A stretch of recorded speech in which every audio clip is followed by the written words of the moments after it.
Hola, ¿cómo estás? Espero que estés súper bien.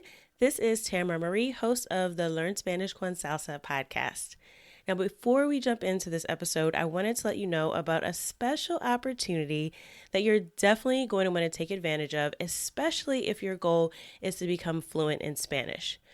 For a limited time only, my team is opening the doors to listeners of the podcast to take advantage of a free language coaching session. Now, in this session, it's not just we're teaching you about verbs or grammar, but we're really going to do a deep dive into what are your goals for learning Spanish, assess where you are on your journey to fluency at the moment, and help you map out a 90-day plan for how you can get to fluency. So we are going to help you take your Spanish to the next level, whether you're afraid of speaking Spanish or you just get a little bit nervous when you're talking to native speakers, or maybe you've got some of the basics down, but you really know that you struggle with getting your Spanish to flow and your listening skills aren't up to par. Whatever it is, even if it is a specific grammar issue, we will help you map out how to tackle that. And normally these sessions do cost, so we are offering a few slots for free. There are limited spaces available and they'll only be open up through the end of the month. So make sure you sign up. Go to SpanishConSalsa.com/coach. That's SpanishConSalsa.com/coach to book your free language coaching session where we will help you map out a 90-day plan to get to Spanish fluency. Okay, let's get started with the episode. This episode of the Learn Spanish con Salsa podcast is brought to you by Yabla. Yabla provides language immersion through engaging videos for Spanish, English, Italian, French, German, and Chinese language learners. Yabla features authentic content by native speakers, custom playback, subtitles, learning games, and flashcards. Yabla is the premier language learning video platform with tools to enhance conversational understanding, such as the patented dictation game Scribe. Now, if you haven't tried out Scribe, I definitely recommend you check it out. It is a game changer when it comes to improving your listening comprehension, and it's the perfect way to practice active listening. Stream authentic shows and music you enjoy while you learn at the same time. Give Yabla a try today using this special link, yabla.com/salsa. That's YABLA.com/salsa.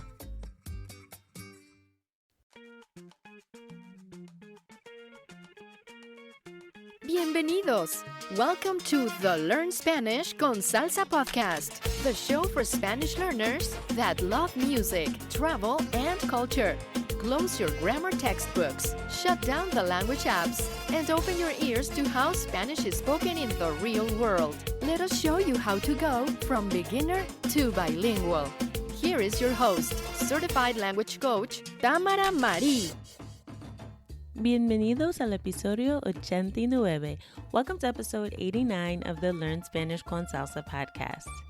In this episode, we'll be exploring another amazing salsa song and, of course, learning some Spanish along the way. In this episode, I'll be breaking down some of the lyrics to the song Cali Pachanguero by Alberto Barros. And this is a really, really fun song to dance to. So if you already are a salsero or salsera, so if you are a salsa dancer, you probably have already heard this song, but you might not have known what the words meant. But no worries, I'll be breaking all of that down for you in this episode.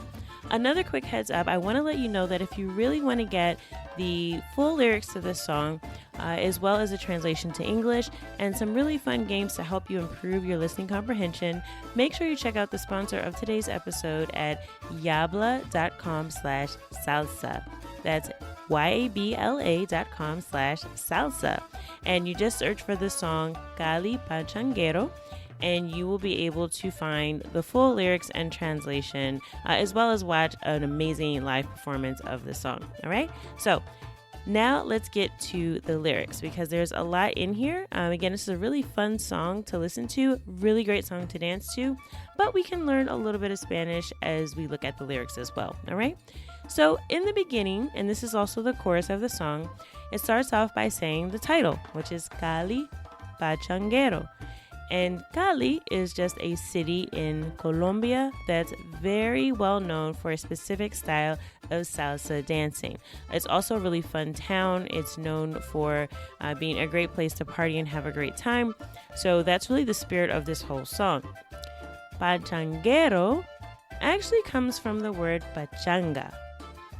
This is really just another way to say a party, but it has evolved into being its own dance style as well as type of music. So when you hear pachanga and when you see pachanga danced, it is a little bit different than just sort of watching like New York style or LA style salsa.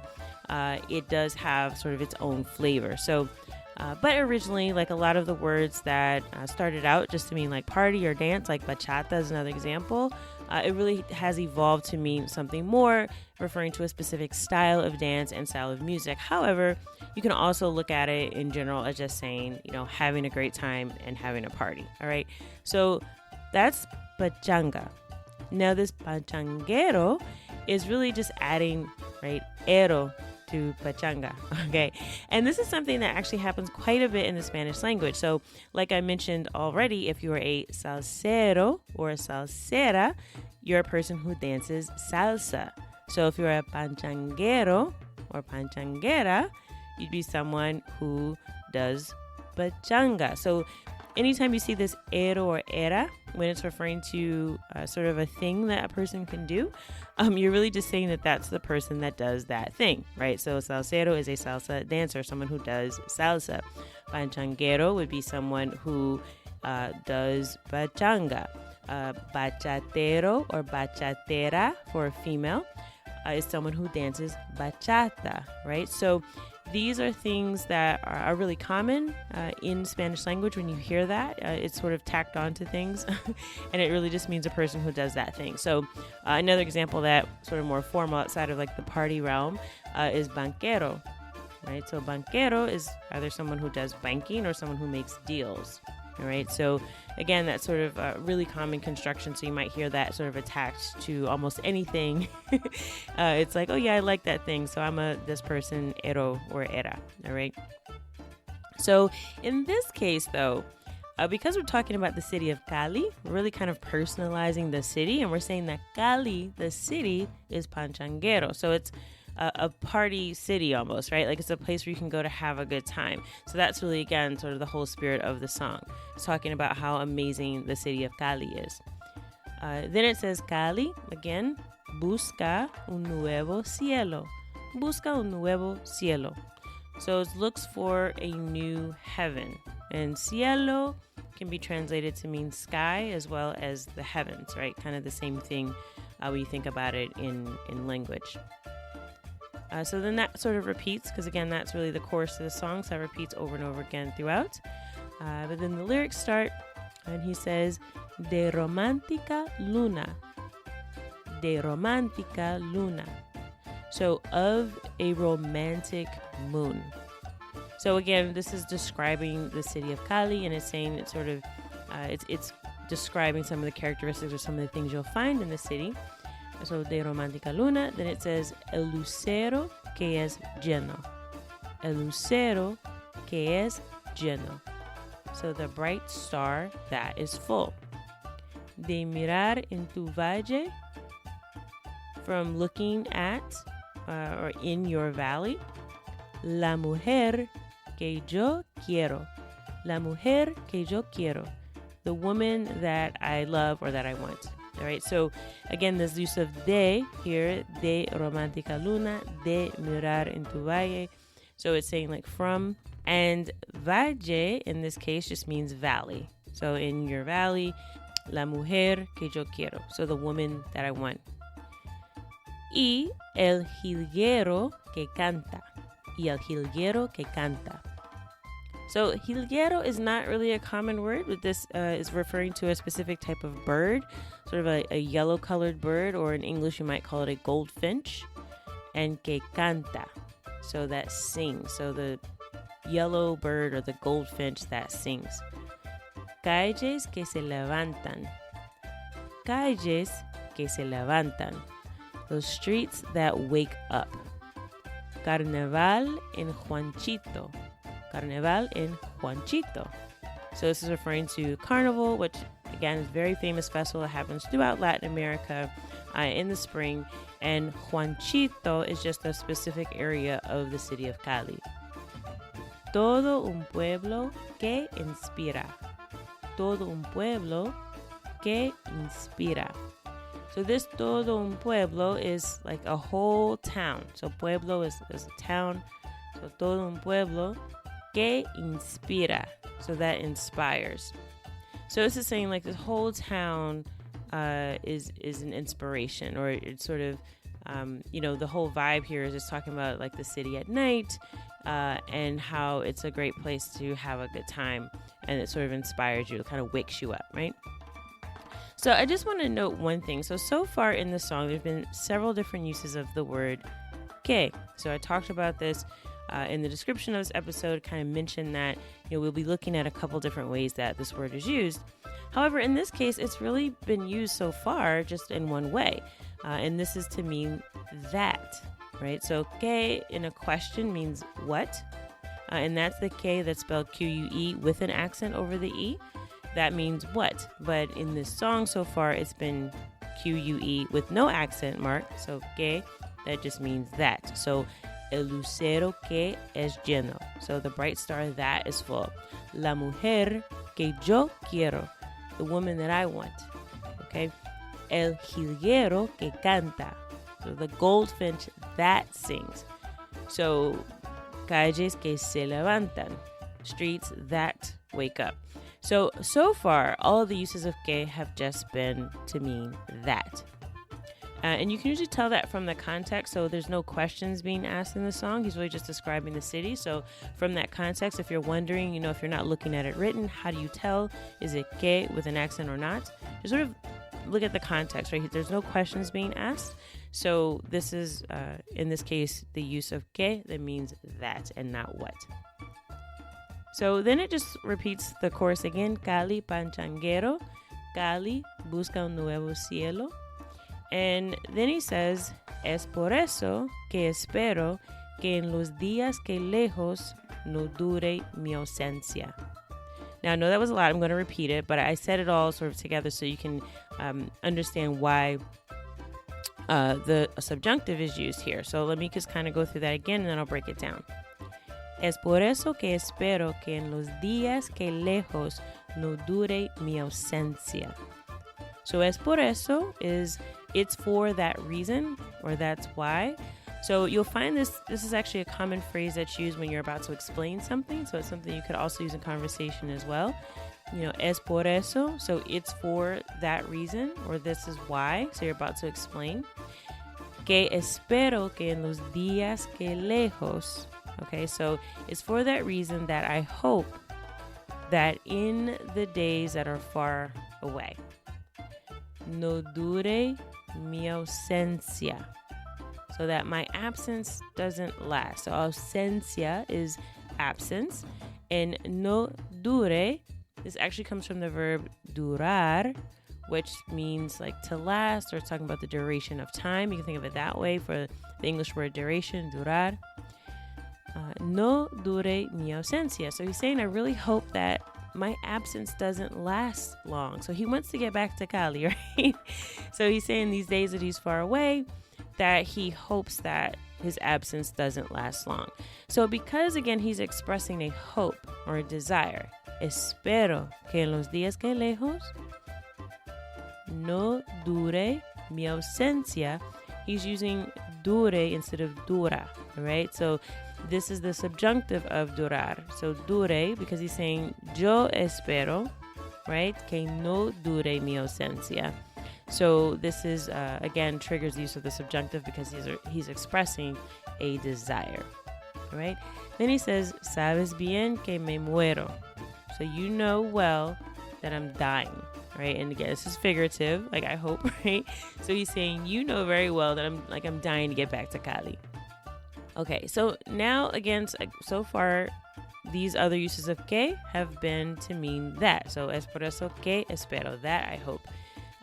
Que en los días que lejos, that in these days that I'm far away. Okay, sabes bien que me muero. So you know well that I'm dying.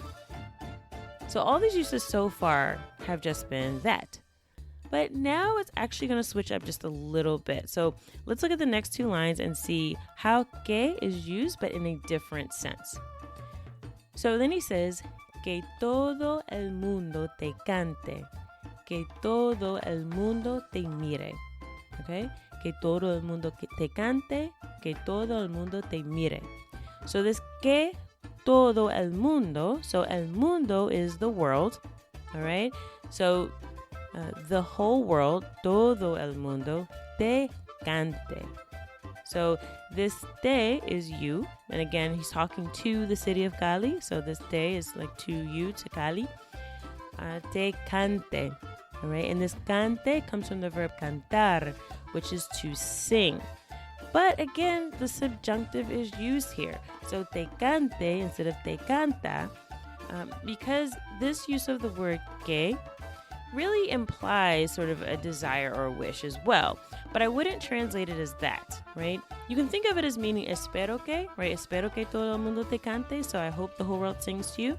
But he's not really expressing it that way. It really just says que todo el mundo te cante. And usually the best way to translate this is you can use let or may, right? So, que todo el mundo te cante. So, may the whole world sing to you. Let the whole world sing to you, right? So, it's a little bit different feel. But if you want to think of a way to remember that this triggers a subjunctive in this case, it's that really he's expressing the desire. May the whole world sing to you. Like he doesn't know that the world is going to sing to Cali, right? But he's saying, in more of a poetic way, like let the whole world sing to you. And then que todo el mundo te mire. So this mire is from the verb mirar, which is to look at, right? So he's saying, may the whole world look at you.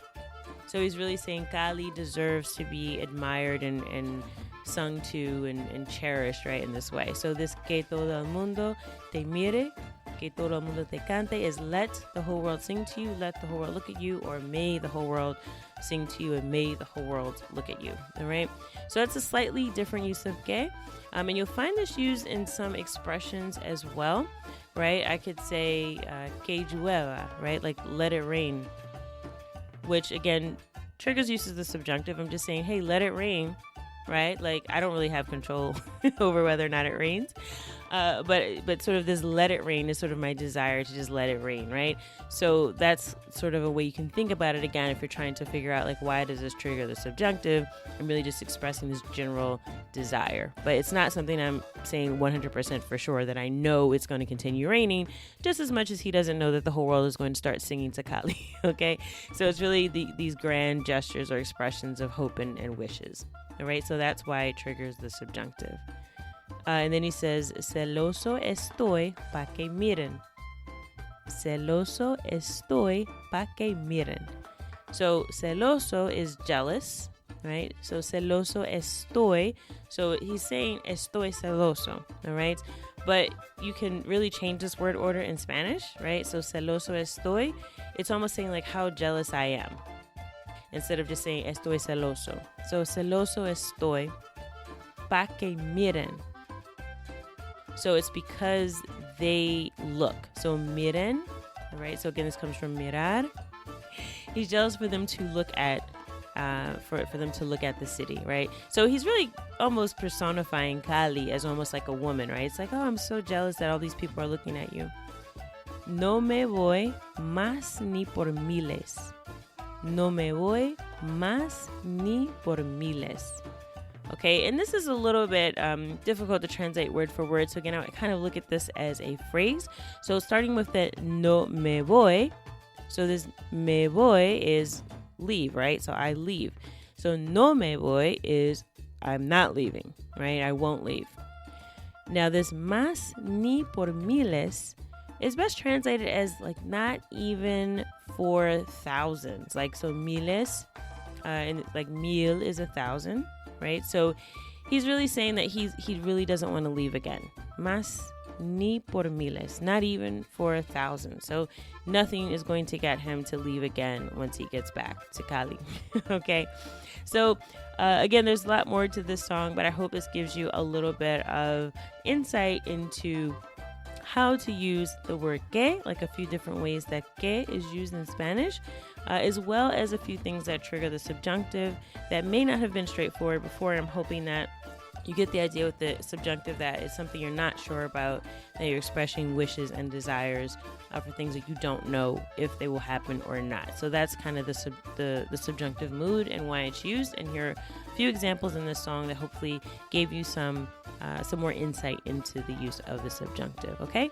And of course, pachanguero, so salsero, bachatero. So this is a very common construction. So when you hear that, you kind of know that it's referring to a person that does that thing. All right. So hopefully that was straightforward and easy to understand. And I hope you enjoyed this episode. And again, don't forget, if you want to go deeper into the song, come to our show notes page at learnspanishconsalsa.com/89 for episode 89. Again, that's learnspanishconsalsa.com/89.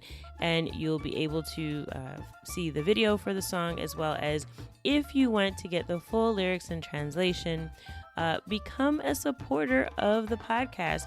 We provide full transcripts to all of the episodes of Spanish con Salsa podcast. We're now on episode 89, which I can't believe we've been doing it week after week for this long. But yes, we're on episode 89. And if you sign up to be a supporter of the show, to keep us continuing to do what we do each and every week to bring you great value and great content, you can sign up at learnspanishconsalsa.com/support. That's learnspanishconsalsa.com/support. And you'll get access to some great bonuses, also some exclusive discounts, as well as the full transcripts to every episode of the podcast, including this week's episode. Okay? So next week, el próximo martes, we will be back next Tuesday with another episode of the Learn Spanish con Salsa podcast. And as always, I hope that at least one thing that you heard in this episode will help you go one step closer from Spanish beginner to bilingual. Hasta la próxima. Thank you for listening to the Learn Spanish con Salsa podcast at learnspanishconsalsa.com.